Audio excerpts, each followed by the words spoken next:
God bless you all. It's again Pastor Marie Edelji and myself, Percy Edelji. I want to talk to you about the current events that are happening and what the Lord is showing me. And God speaks to me in an audible inside voice and dreams. And this is a particular dream. It came in two parts, and I want to just explain this. And it might be relevant, or you might just toss it saying it's a dream. But my wife and myself, we believe we are in the last days. We believe we are in the era of the Laodicean church, just before Jesus comes. And on the 23rd of September, some of you might be aware of it, that there was a New Age World Peace Festival that was held, and it was to call 144,000 New Agers, I would call them witches and warlords, occultists, to focus their attention and concentration to begin a new era of consciousness. Now you can get articles on this, so you'll find it, and if you type Google, you'll find this.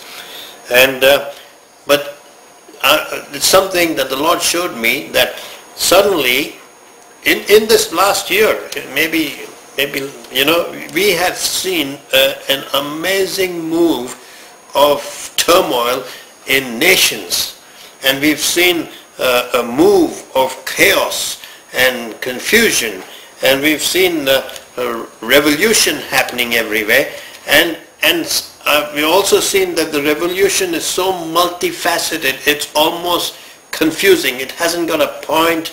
I always keep telling my wife Marie, I said, there's no focus in these revolutions. They're just revolting, you see, and each one has a different agenda.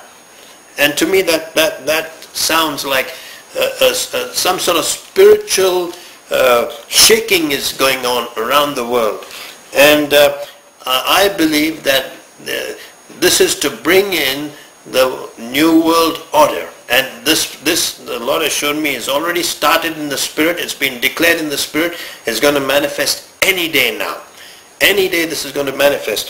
And the other day I had a dream, and I saw this big chest, and I saw these people with I can't remember their faces, and they were going to transport this chest somewhere, and they were very careful the way they were handling this chest, and I said, what's in it? And so open this chest, and inside this, in the big box, was a serpent which was almost a conical, long sort of shaped serpent, thick on one side and thin on the other, with a big mouth, and was a green colored serpent, but also a snake, and also in that were 3 frogs. And they said, oh, if he wanted, he had power over the frogs, he could devour the frogs, you know. And I said, where are you? And they were taking him, they were taking them somewhere. They did not tell me where they were taking this, but they were ready to take this, and this was going to be released. And then the dream changed, and I saw these 4 men, you see, and they had they were just black from top to bottom, not black skin, but as though they had a black armor from top to bottom, a bit like that Darth Vader's kind of fellow, you see, and they were a bit like that, but they didn't have defined eyes or anything, just black, but they looked like some sort of uniform, and there was one that looked like a general, and there were 3, and one looked like a general. And I was sitting on the edge of the road and looking at the house, and there was a family, and people were very frightened. And these people came, and they went past me and looked at the family, then turned around and walked away and waved the stick in the form of a salute and left. And I was wondering, what is this? I want to tell you that Satan, the Lord has ordered this now, that the time of the church to be taken up is coming, and God is protecting His people. He's protecting His people, He's preparing His people, and that's why those figures could not touch them. could not touch the people, the family that was there, and that included myself. But they just walked past. But the three frogs and the serpent, I just want to, the Lord took me to Revelation in the morning, and I've been reading this. And Revelation 16, it says, I saw three unclean spirits like frogs. Now what was the mission? And then we got to look at what is the reason they've been sent. So they're going to usher in this whole time of the battle between the Lord's people and Satan's seed. You know, it says, these frogs came out of the mouth of the dragon and out of the mouth of the beast and out of the mouth of the false prophets. So these are going to be the ones that, but these spirits that are coming out, they are the spirits of devils working miracles, which goes forth unto the kings of the earth and to the whole world. And the intention is to gather them to battle of that great day of God Almighty. So this is the battle of Armageddon, but they've already started. And you know that this movement has already started. That's what the Lord showed me, that they were being transported to be released, the serpent and the three frogs. And what they were going to do is they were going to show great miracles. And where is it going to first start, the great miracles? In the body of the church first. Amen. If you read the book of Acts, Paul's last warning, and if you read the epistles in the New Testament, it says that these people came out from amongst us. They were wolves in sheep clothes. They came out from amongst us. They were like foaming seas, and they were trees without roots, blown about by every wind. And they came out. They were the spots of our feast. In Jude it says that. You see, so these are the three spirits that are being released. You see, but one thing, that the greatest deception the church has ever faced is this: when you chase after miracles, you are in error. When you chase after miracles, you are in error. What do you mean by that, Pastor Percy? Miracles chase you.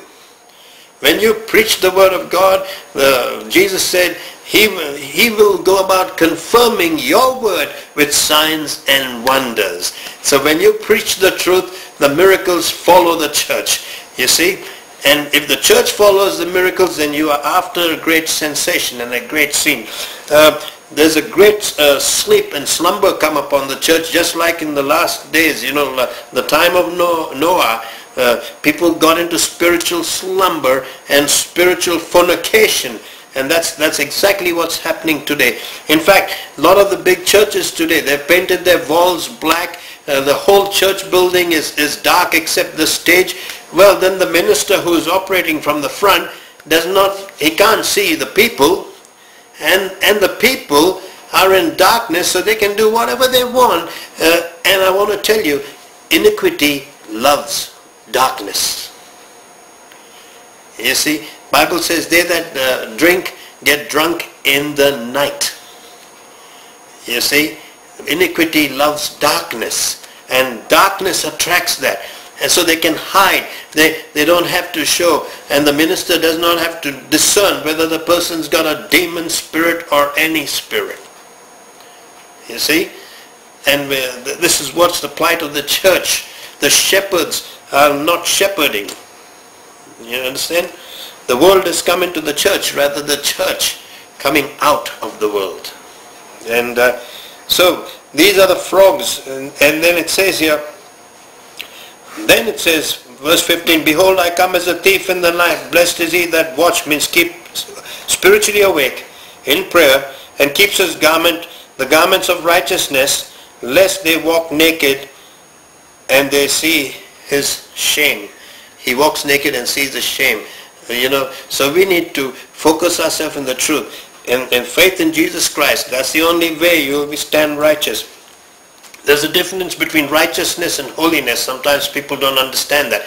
Holiness is your walk of godliness or God-likeness.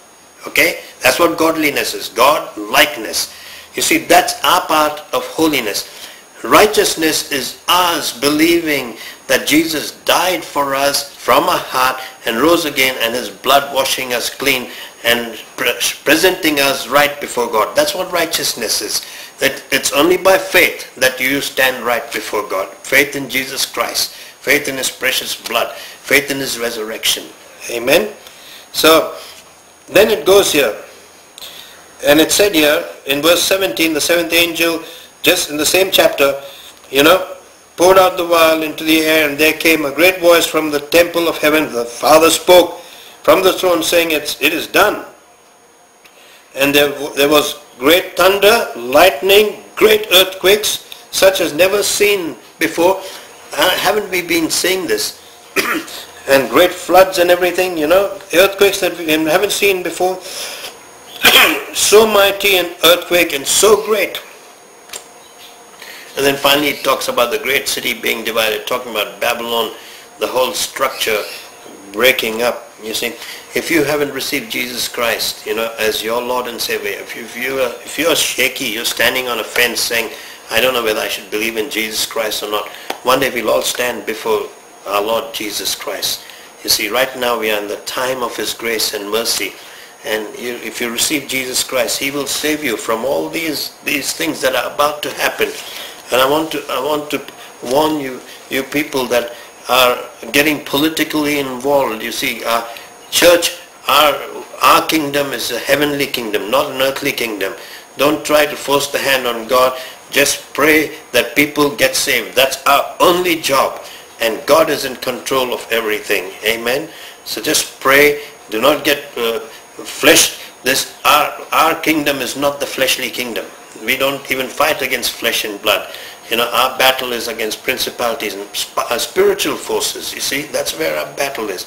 So let's be focused on our Lord Jesus Christ, and let's move ahead. We are in the time, we have time of great excitement. God's power is going to be revealed through the church, and is being right now. And there's a big sifting going on, and there's going to be a major falling away. Only 8, remember, in Noah's time got saved and got into the ark. Keep that in mind, just as in the days of Noah, and stay right with God. Stay right with our Lord Jesus Christ. I want to pray a blessing to you. If you haven't received Jesus Christ, you just say, Lord, I'm a sinner. Come into my life. Lord Jesus, I believe you died for me and rose again.